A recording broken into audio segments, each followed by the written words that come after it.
At eto na nga mga kababayan, Master Judea, nagbabalik na naman. Kumusta po kayo dyan? Oo. At syempre, sa video na ito, pag-uusapan natin mga kababayan kung gaano talaga kalakas ang isang BP Sara Duterte. Napakaaga pa, pero dito mo makikita kung ano talagang lakas ang taglay ng isang Sara. Dahil lumabas sa tawas, Sarabong sa 2028. Yan ang sigaw ng sambayan ng Pilipino kung pagbabasihan po natin ang bagong lumabas na survey. Pag-uusapan po natin yan, mga kababayan, pagkatapos lang nito. Banateros ay hindi magigiba. Banateros ay hindi nag-iisa. Banateros ay kami walang iba. Banateros hanggang sa huli naming hininga. Yan ang banateros, walang inuurungan. Pag tama palakpakan, pag mali ay babanatan. Yan ang banateros, boses ng ordinaryong Pilipino. Banateros ay walang makakaawan.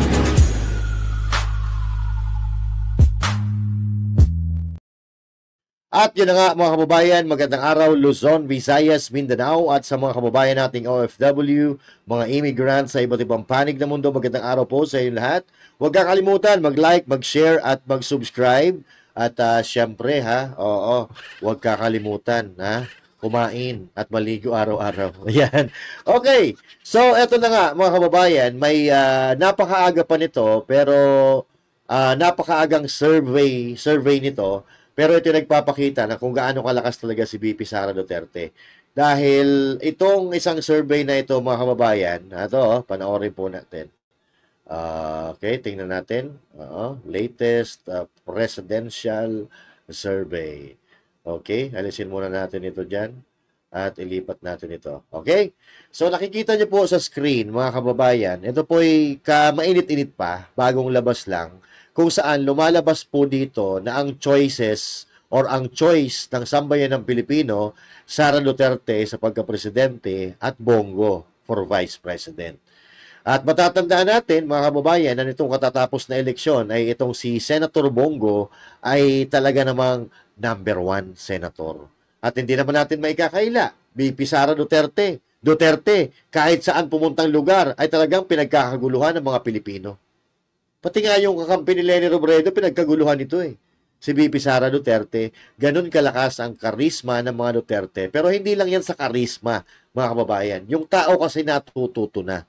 Natuto na yung mga tao dahil sa sobrang marami na tayong pinagdaanan na politika sa Pilipinas. Pero nung Duterte administration, doon tayo nakaramdam ng konti, kahit pa paano, konting ginhawa, konting kaligtasan, konting infrastruktura. Actually, hindi konti para sa akin yun eh. Excellent si Pangulong Duterte kasi nakita natin na may produkto talaga yung kanyang administrasyon. And of course, nakikita naman natin si BP Sara Duterte na ganun din ang ginagawa. Although magkaiba sila ng estilo ng pamumuno ng kanilang tatay, pero ang dugo na nananalaytay sa kanilang katawan ay iisa. Talagang ang pagsiserbisyo sa taong bayan ang kanilang inuuna. At kung matatandaan natin, si PRRD, laging mataas ang ratings. At dito, sa ngayong administrasyon, si BP Sara Duterte ang laging nangunguna sa mga ratings ng lahat ng leader sa Pilipinas. Okay, so ano ba itong survey na ito? Actually, itong survey na ito, mga kababayan, ay kailan ba ito ay ginawa? Basahin po natin. BP Sara Duterte and Senator Bongo have emerged as a leading contenders for 2028 presidential and vice presidential races, respectively, according to the latest non-commissioned survey conducted from June 20 to 2022 by research firm Tangeray. So, non-commissioned. Okay, so hindi ba yan ito? Hindi ba yan? Tangeray also referred Go as a wild card and that of those who picked him for president, 51% indicated that Duterte would be their second choice if Go does not enter the race, where 45% chose Robredo as an alternative. Okay? So, 51 si Senator Bongo at 45 si Leni Robredo. Pero, ang katotohanan, the real deal, the fact is, VP Sara Duterte is the man or the girl in the 2028 presidential election, which is 35%. VP Sara, 35%. Leni Robredo, 19%. Senator Bongo, 13%. Raffy Tulfok, 9%. Oy! Si Tamba, 6%. Oy! Si Risa Ontiveros, 3%. Oy! Si Jesus Escudero, 3% din. At si Robin Padilla, 1%. Amy Marcos, 1%. And undecided is 10% for a total of 100%. Anong nangyari dito, mga kababayan? Okay? So, nangunguna si VP Sara Duterte. At kung sakasakali man na si Senator Bongo hindi tumakbo, actually hindi naman maglalaban yung dalawang yan. Okay? So, pagbasehan muna natin itong mga numero. 35%. Leni Robredo, still the girl to beat talaga. I mean, still the girl who has a chance to beat VP Sara Duterte. Pero malabo layo Oo. Halos kalahati. Oo. Pero masyado pang maaga para mag-predict tayo sa mga ganyan. Senator Bongo, alam naman natin na pag tumakbo si VP Sara Duterte, hindi naman tatakbo yan. Pero nagulat ako. Noong mga nakaraan, like before the 2025 election, the midterm election, itong si Tulfo naghahabulan ito taka si VP Sara Duterte. Kaya lang, ang problema dito kasi sa mga Tulfo, mga pasikat lang ito Lalo-lalo na ito si Raffy Tulfo. Puro pasikat lang ito si Raffy Tulfo diyan sa kanyang programa diyan sa radyo. Okay? Tapos, sa mga hearing sa Senado, puro pasikat lang din. Oo. Pero, yung mga hinihiring niya, ay bigla na lang naglalaho na parang bula. Parang kandila na nauupos, na bigla na lang malakas ang apoy, tapos biglang nawawala. Oo. Hindi nagsasalita sa makatuwid, hindi nagsasalita sa malalaking issue na na nangyayari sa ating bayan. So, ibig sabihin, playing shape ang inanitan. Pero si Tamba nag 6%. Oo. Hindi ko alam kung bakit may naniwala pa dito na 6%. Oo. Siguro, ito yung mga bayad. Ito yung mga Pero, si Ontiveros, na nagpaplano na bukas daw siya sa pagtakbo, sa 2028 presidential election, na nagbabayad ng mga testigo, ayun, 3%. Parehas lang sila ni Jesus Escudero. Na Senate President. Bakit? Kasi nga hindi sila nagsasalita. Hindi sila nagsasalita sa mga malalaking issue ng ating bansa. Robin Padilla, 1%. That's understandable. At wala naman atang balak tumakbo si Senator Robin Padilla. Kasi Senator Robin Padilla bago pa lang sa politika Actually, hindi naman politiko itong taong to Pero, siya ang number 1 senator. Kung ako, wala problema dyan sa senator. As a senator, no problem. Okay? Amy Marcos. 1%. Sawali ka? Di ba may nagsusulong nito? Sara Amy sa 2028? Eto pa lang, dito, sinasabi nito na itigil nyo na yan. Sara Amy sa 2028. Kasi, wait lang, 10% ang undecided. 1% Amy Marcos. Itigil nyo yung ambisyon na mag-vice president pa itong si Amy Marcos. Kasi dito, yung vice presidential Bongo, walang hiya, Bam Aquino, Vice President. 38 si Bongo, 22% si Bam Aquino, 9% si Tulfo. Yung Amy Marcos yun sa baba. Magpasalamat na lang kayo na in-endorse siya ni BP Sara Duterte at kumalay kabit pa. Risa Ontiveros na nagbabalak din, 5%.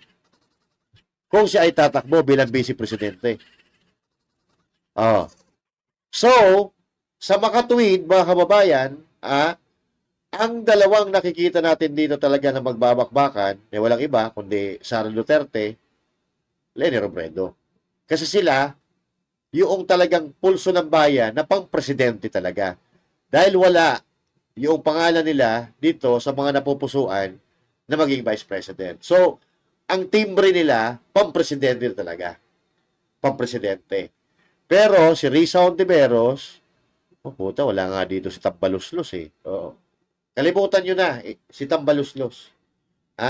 Dahil ang magiging vice presidente, eto konti lang lamang, 22 tsaka 38, si Bam Aquino, tsaka si Senator Bongo. Pero, Senator Bongo, still the man to beat. Okay? Kaya, ganun kaaga, mga kababayan, dito nakikita na natin, pumasok pa si Erwin Tulfo dito, Oo. 2 tulpo pumapasok. Oo. Pagsamahin nyo na lang yung nyo, porsyento ninyo. 5% Risa Ontiveros, 4% Erwin Tulfo, 4% si Escudero, 4% si Amy Marcos, Robin Padilla sa Vice President, 3%. Others, 3%. And undecided is 10%. Sa madaling sabi, BP Sara Duterte and Senator Bongo is the man to beat in the 2028 presidential and vice presidential race. Okay? So, natututo na ang mga kababayan. Okay? Natututo na tayo. Maraming salamat naman at nakikinig po tayo. Okay? Sa mga sinasabi ng mga katulad kong mga vloggers na huwag nating paniwalaan ito, huwag nating iboto ito, at huwag tayong maniniwala dito. So, yan. Nagbubunga na po yung pagod, yung puyat natin, yung kakadaldal natin dito, nagbubunga na.